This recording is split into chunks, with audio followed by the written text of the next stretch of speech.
Okay, so do you have a coworker that's like getting all of the recognition and you feel like you're in their shadow and you just desperately want your manager to notice you and you're like they're just so outgoing and I am so not, and like what can I do? I've got you. I'm going to help you today by telling you what's going on and how to fix it. So stay tuned. I'll see you on the other side.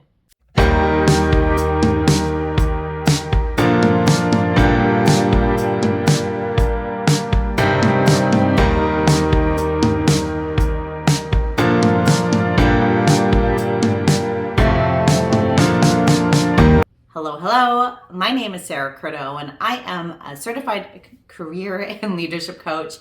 I help people find their dream jobs or get their next promotion where they are recognized and valued, where they work less, make more, and finally feel fulfilled and happy doing work that they love and adore.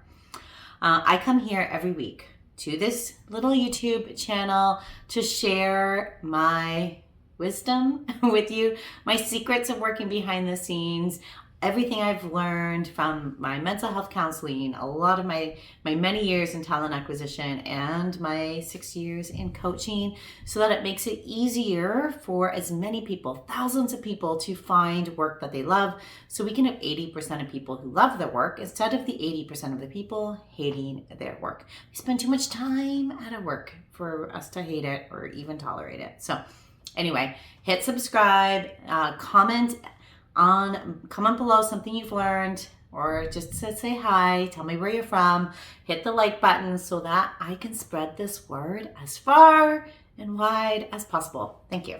Okay. Well, you would like to get a thank you from your manager once in a while, but it seems that this other outgoing employee is getting it all. And it usually feels like you are this like shy, quiet, reserved person, and it's like the extroverted, outgoing people that are getting all of the recognition, and it's like, why are they so extroverted and I'm so introverted, and that's just not fair. The thing is some people are outgoing and some people are not, and that's normal. And in most cases, when it comes to this sort of thing, it actually has nothing to do with the fact that they're outgoing and you're not, or they're more extroverted and you're not, because they're two different things. Usually it's because of confidence. Like you have this underlying confidence issue, and your coworker is just more comfortable telling people about their work than you are, which is why they're getting recognized more. So I want to talk about that. Now, there could be other reasons. There could be reasons of they're out all the time, so they're in their face more, so that they just happen to remember them more. And if that's you and that's your case, let me know in the comments below. Let's talk about it there. And if you want, I can do a separate video about that specifically. But in this case, I want to talk about the confidence issue. So chances are you feel awkward and gross, and you think it's awkward and gross when they do it as well. You think your work should speak for itself. And you don't want to come across as arrogant. Like the thought of your boss going home at night and thinking, oh, there's so-and-so bragging about themselves again. Okay, I want to tackle these individually and talk about them and more. And then I'm going to wrap up and give you a plan of attack, like what I want you to do with this. Okay, so number one, selling yourself is icky. Like plain and simple. I used to feel like a used car salesman when I was trying to sell myself. It made starting a business where I had to sell myself all the time, very fun. Sarcasm. But that's why I had to start employing this mindset shift with myself and with my clients. And you're not selling yourself. You're simply telling your story. You're showcasing your value. It is not sales. It is not, so we don't have to be icky. Okay, the thought number two is you think your hard work should speak for itself. You think your boss should notice. Unfortunately, they have their own worlds that they're in.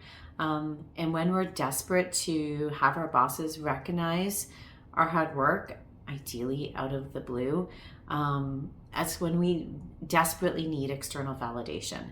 That's when we're seeking external validation to feel good about ourselves instead of just feeling good about ourselves.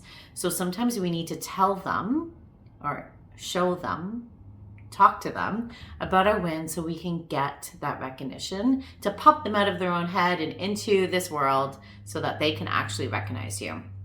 And the problem number 3, you don't want to come across as arrogant. Okay, like we get to this situation where we're like, okay, I'm going to say something, like we pumped ourselves up, we're going to say it, but then we're like, oh no, they're going to think I'm bragging. And the answer to like this is twofold. Number 1, okay, if you're worrying about coming across as arrogant, in all likelihood, you will never come across as arrogant. That's like just not going to happen. You're going to undersell yourself. I hate to use the word sell, but you're going to sell yourself just naturally. So you won't come across as arrogant. So do not worry about that. Number 2, let's work on your confidence so that you can have your own back. And you don't need to depend on the thoughts other people may have about you in order to feel worthy. And this sort of tackles all of the rest. But we do want to still get recognized, right? Like that is still the goal here. We want them, especially if we want raises, especially if we want to move up that career ladder. We need that recognition. And it's not as hard to get it than you think. It starts with your one-on-one with your manager. And if you're not having one-on-ones, let me know, because that's a whole other issue. But the one-on-ones are designed for you to update them. I remember when I had this issue, is I would take up most of my one-on-ones coming up with solutions to some challenges and problems I had, or asking questions. And yes, this is important. We don't want to take away from that.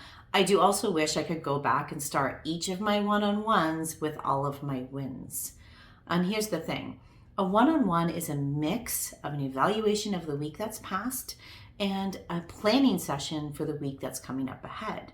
So here's a formula that I want you to start naturally kind of following with your one-on-one, maybe even talking to your manager about employing this formula.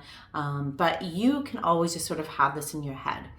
So the first thing I want you to talk about in your one-on-one with your manager is what went well this week. This is your wins. This is how you get the recognition.